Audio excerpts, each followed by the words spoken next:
Hello mga ka-dragon! For today's video, magluluto po tayo ng beef broccoli with mushroom. Ito na po yung mga ingredients natin. Ayan. Tara, luto na tayo guys. So mag-isa na tayo guys ng sibuyas.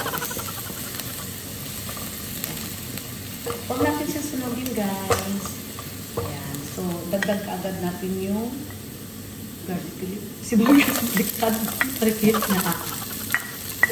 Okay. Ayan. So, hayaan na lang natin siyang mag-dry sa sarili niyang katas. Ayan. Guys, takpan natin ng sandali, mga 2 minutes lang, para lang mag-dry yung tubig niya. Saka na natin lagyan ng tubig niya.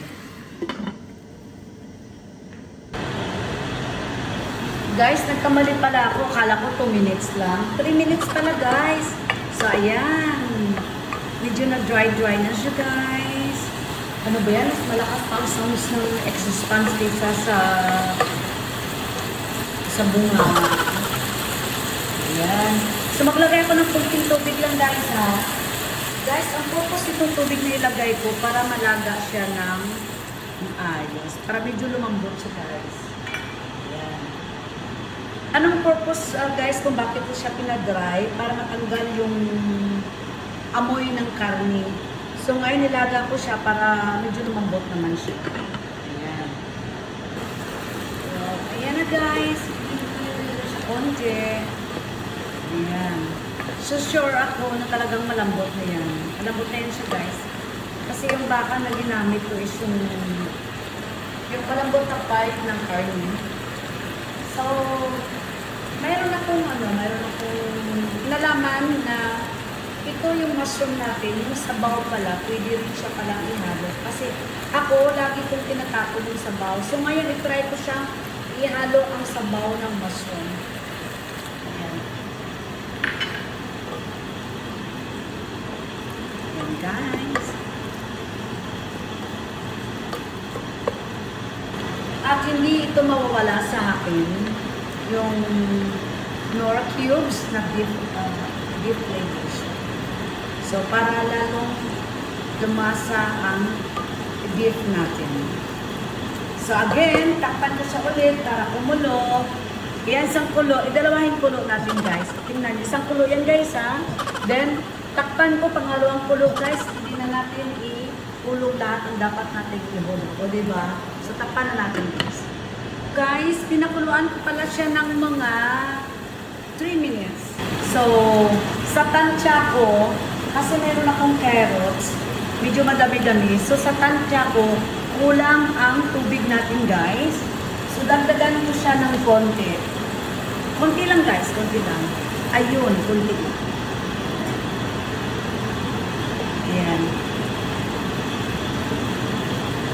Yan, so, kumulo siya agad. So, itimpla ko na siya, guys. By the way, guys, hinalo ko yung 2 tablespoon na soy sauce at saka 1 tablespoon ng oyster sauce at nilagyan ko siya ng 1/2 teaspoon of ground black pepper. Ayan. So, halo ko na siya, guys, at lagay ko na dito. So guys, oras na para matikman ko yung lasa. Ayan, pa ako konting sabaw. Tikman ko yung lasa, guys. Okay na.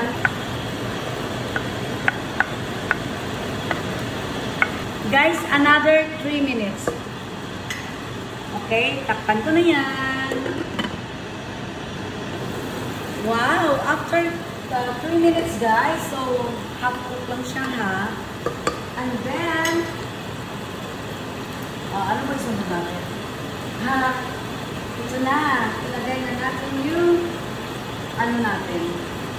Ito ang pinaka-best of all the best. Ito. Yung broccoli natin. Ayan, guys. Broccoli.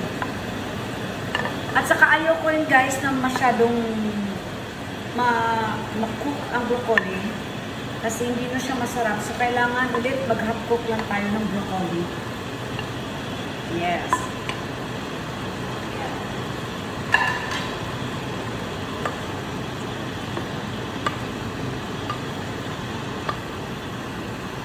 So, ayan na guys. Ayan. Hot cook na siya. And then, ilagay ko yung bell pepper natin. Ayan. Wow, yummy. Marami yan guys. Ayan. So, beef, broccoli, mushroom, a la roda. Ayan. Pacham ito guys. Ang title nito, pacham. It means pachamba. Pachambang ulam guys. Ayun. Ayan. So, masyadong healthy siya guys. Para sa mga may mga edad na kagaya ko. So, ayan na. Ayan. So, guys, balak ko pa sanang lagyan siya ng cornstarch, pero nag-change ang mind ko na hindi ko na siya lalagyan ng cornstarch kasi mas maganda na ganito siya na fresh siya. Kasi pag may cornstarch pala siya, ma-feel ko na parang medyo mag-sticky siya. So, ayaw ko. Nag-change ang mind, guys. Ayan. So, suma total, una, nagpa-dry ako ng beef. Nung ginisa ko siya, pinadry ko siya ng mga 3 minutes. And then, nagbuhos ako ng tubig for 3 minutes. And then, nagpakula ko ng mga 3 minutes. Guys, total, mga 12 minutes lang guys, ang kinahantungan ng ulam natin. So, mag-maximize tayo ng 15 minutes, guys. So, ito na. Hindi ko na ito siya, guys, patatagalin, guys, kasi ayokong ma-overcook ang broccoli natin. Ayan. So, our ulam for today is broccoli beef. Ay, mali. Beef with broccoli and mushrooms. Tama ba? Ay, bahala na kayong guys. Kung ano itatakyan natin dyan, basta yun na yun. Basta, ito na siya. Yan na yan siya. Yan na yan siya, guys. It's amazing. It's very healthy, delicious, yummy food. Ayan, nagpatsamba na naman si Mama Dragon. So, ito na. The food is ready. Happy tummy na naman ito at happy na naman ang mga anakis ko. Ayan. Ayan, salin na natin guys sa bowl. At ang mga anak, gutom na. By the way, narinig niyo ba ako guys? O baka mas malakas pa yung exhaust fan namin. Ayun na, so patayin na natin ang dapat patayin. Ayun guys, ililipat na natin siya. Sarap niyo guys. Ayan guys, the food is ready. Wow. Look at this guys, so yummy, so healthy. Ayan. Happy tummy na naman tayo guys. Ayan, so beef, broccoli, a la roda. Ayan.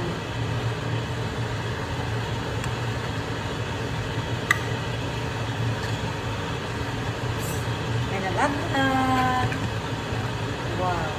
So, kakain na naman ang mga bata ng alas 3 ng umaga kasi alas 2 na yata. Lagi ako madaling araw magluto guys kasi nagluluto ako pag galing ako sa work. Yan, kasi kumakain pa yung mga bata pagdating nila. Ayan. Yan guys. Wow. So amazing. So yummy. Yan. Wow. Guys, ito na po yung beef broccoli natin.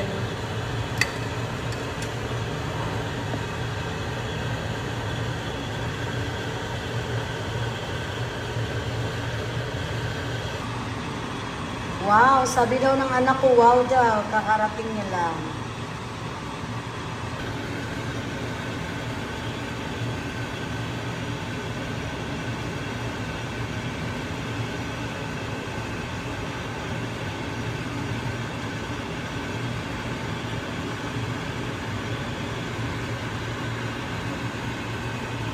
So, lalagyan ko ng baon si Kimi para bukas.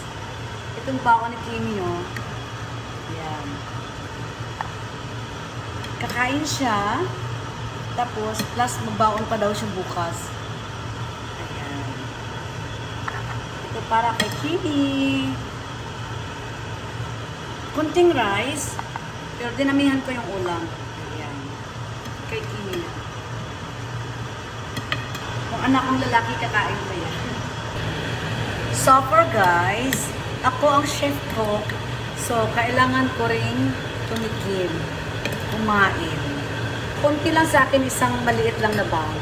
Tama na to para sa akin. Ayokong mag-rice kasi madaling araw na. So guys, tara, kain na tayo. Tikman natin itong niluto ko. So guys, it's time for me na matikman yung luto ko.